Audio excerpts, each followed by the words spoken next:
और हमारा और हिंदुस्तान के दरमियान तजारत और इक़्तिसाद और सियासी रवाबित में और भी पुख्तगी आ जाए।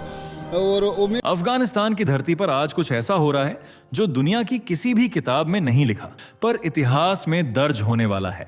सोचिए, वही अफगानिस्तान जिसकी पहचान दशकों से युद्ध, तालिबान और खंडहरों से जुड़ी रही, आज भारत में शामिल होने की बात खुद उठाने लगा है। क्या आपने कभी सुना है कि कोई देश अपने पड़ोसी से कहे, हमें अपने अंदर शामिल कर लो?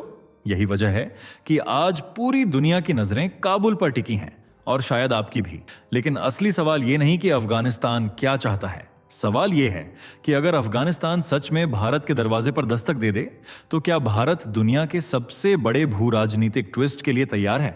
और यहीं से वीडियो की असली यात्रा शुरू होती है, क्योंकि आने वाले कुछ मिनटों में आप वो बातें सुनने वाले हैं जो टीवी चैनल नहीं दिखाते, और किताबें जिनका जिक्र करने से डरती हैं। आप जानेंगे कि अफगानिस्तान की जनता भारत को विकल्प नहीं बल्कि भविष्य क्यों मान रही है। आपको पता है कि 4 साल से हिंदुस्तान और अफ़गानिस्तान के ताल्लुकात रोज़ बरोज़ आस्ता आस्ता बढ़ता है।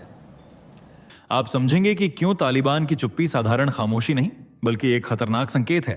आप ये भी देखेंगे कि क्यों पाकिस्तान और चीन इस मुद्दे से सबसे ज्यादा डरे हुए हैं, इतने कि उनके थिंक टैंक तक खुलकर इस पर बात नहीं कर पा रहे। जैसे हिंदुस्तान के साथ अच्छा ताल्लुकात चाहता है, पाकिस्तान के साथ भी अच्छा ताल्लुकात चाहता है, लेकिन ये ताल्लुकात दोनों तरफ से हो सकता है, एक तरफ से तो नहीं हो सकता है। इसलिए हमारा ख्वाहिश ये है कि ऐसा गलती को तकरार नहीं करना चाहिए। और हाँ, इस वीडियो के आखिर में आपको वो जवाब मिलेगा जिसे अभी तक लाखों लोग खोज रहे हैं। क्या अफगानिस्तान का भारत में विलय वास्तव में संभव है, या ये सिर्फ सोशल मीडिया की एक हवा है? तो तैयार रहिए, क्योंकि अगर आप ये वीडियो अंत तक देखते हैं तो अफगानिस्तान भारत का ये पूरा खेल आपकी आंखों के सामने एकदम नई रोशनी में खुलने वाला है। चलिए शुरू करते हैं अफगानिस्तान से। चलिए दोस्तों, फटाफट कमेंट करके बताइए आप हमारी ये वीडियो भारत के किस शहर या किस गांव से देख रहे हैं। हम सच में जानना चाहते हैं कि हमारे सनातन परिवार के योद्धा देश के किस किस कोने से हमें देख रहे हैं। तो बिना सोचे बस नीचे लिख डालिए, मैं देख रही हूं आपका शहर गांव से। और हाँ, अगर आप चैनल पर नए आए हैं तो सब्सक्राइब करके दुनिया को यह साबित कर दो कि आज भी सनातन धर्म सिर्फ जिंदा नहीं बल्कि गर्व से खड़ा है।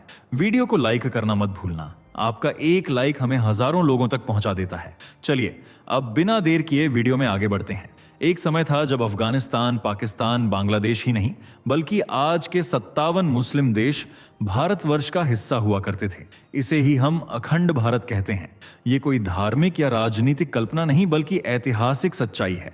वो समय था जब भारत सिर्फ एक भूगोल नहीं, एक सभ्यता थी। कंधार से लेकर कंबोडिया तक, बामियान से लेकर बलूचिस्तान तक, सब कुछ एक सांस्कृतिक धारा से जुड़ा हुआ था।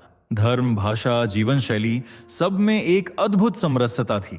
लेकिन फिर समय बदला, बाहरी आक्रमण हुए, सत्ता बदली, सीमाएं खींच दी गईं और हमारे इतिहास को किताबों से मिटा दिया गया। हमें यह तक सिखाया गया कि हम कभी एक नहीं थे। मगर क्या इतिहास को मिटा देने से वो सच बदल जाता है?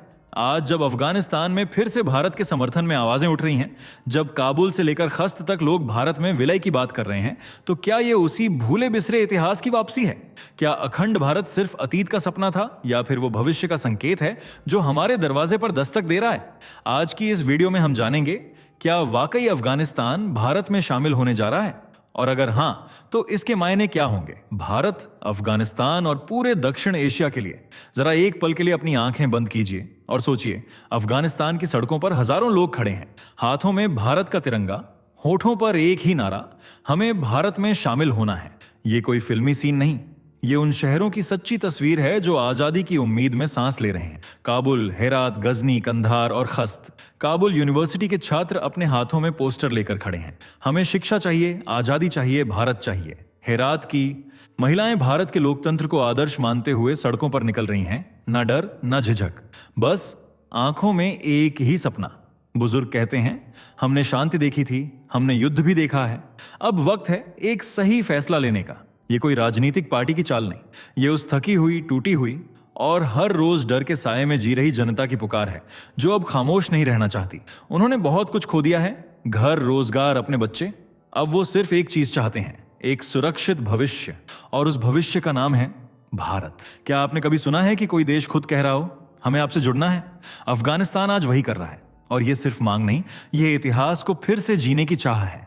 जब एक देश लगातार हिंसा, बेरोजगारी और असुरक्षा में जीता है तो उसका सपना क्या होता है? बस एक जगह जहां बच्चे स्कूल जा सकें, महिलाएं बिना डर के चल सकें और बुजुर्ग चैन की नींद सो सकें। आज अफगानिस्तान की आम जनता के लिए वो सपना है भारत।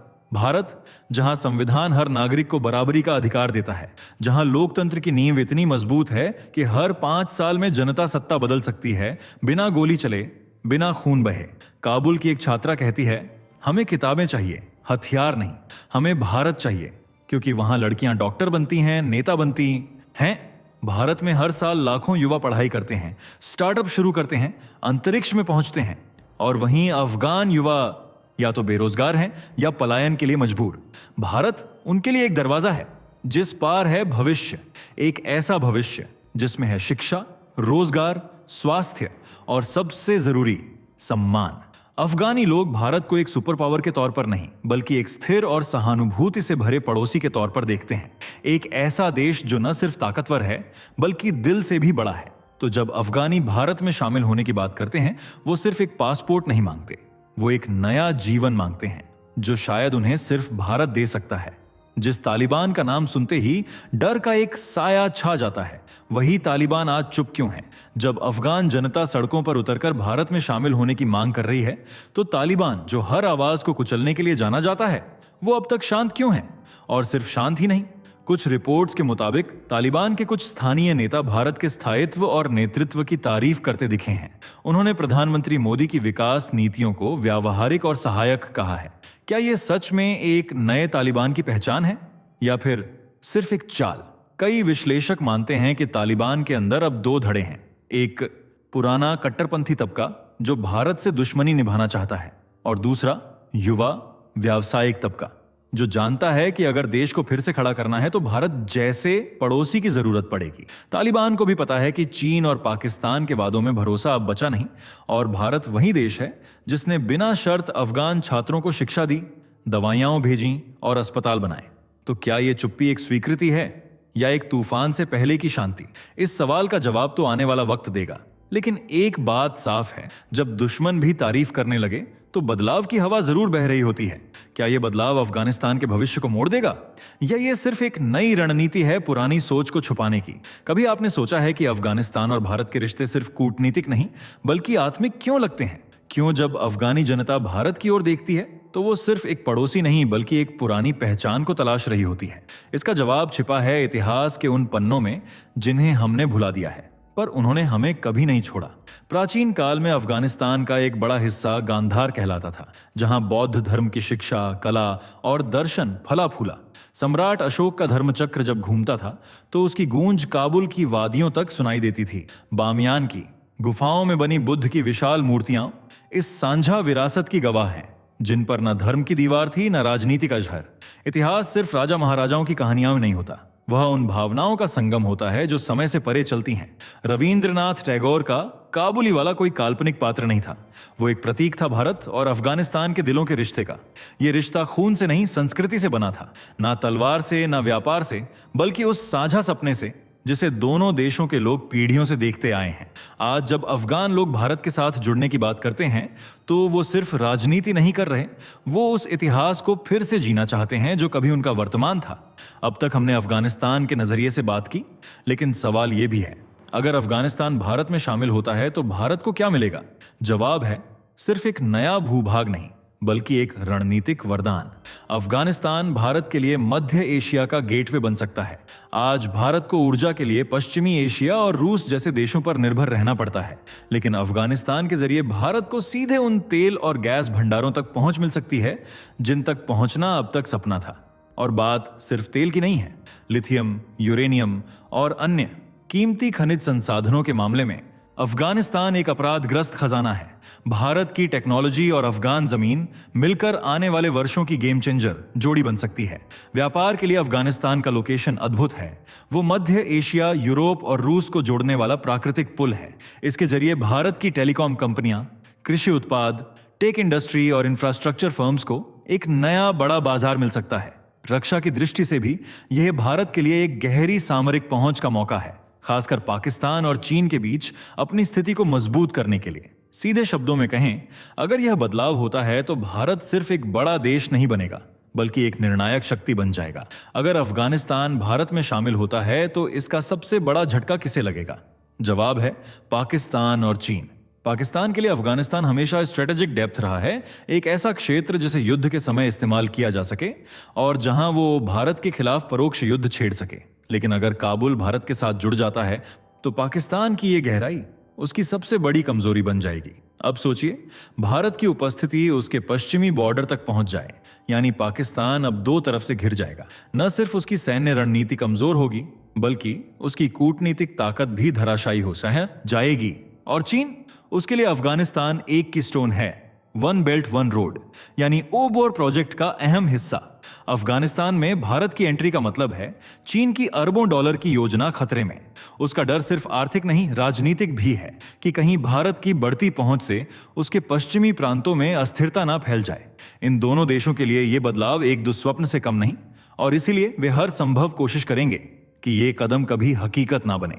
अंतर्राष्ट्रीय मंचों पर विरोध, प्रोपेगेंडा और यहां तक कि आंतरिक साजिशें, सब चालें चलने के लिए तैयार रहें। लेकिन भारत के लिए यह न सिर्फ अवसर है, बल्कि अपने प्रभाव क्षेत्र को पुनः स्थापित करने का निर्णायक क्षण भी। सवाल सिर्फ अफगानिस्तान का नहीं, अब बात पूरे दक्षिण एशिया की दिशा बदलने की हो चुकी है। कल्पना कीजिए कि कल सुबह खबर आती है अफगानिस्तान का एक हिस्सा भारत में शामिल हो गया।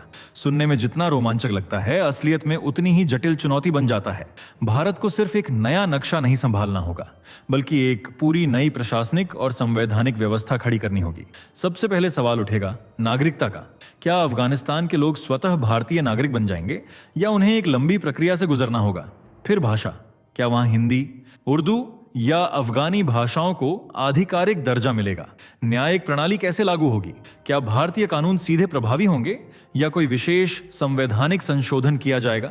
और सबसे बड़ा मुद्दा, संसाधनों का प्रबंधन।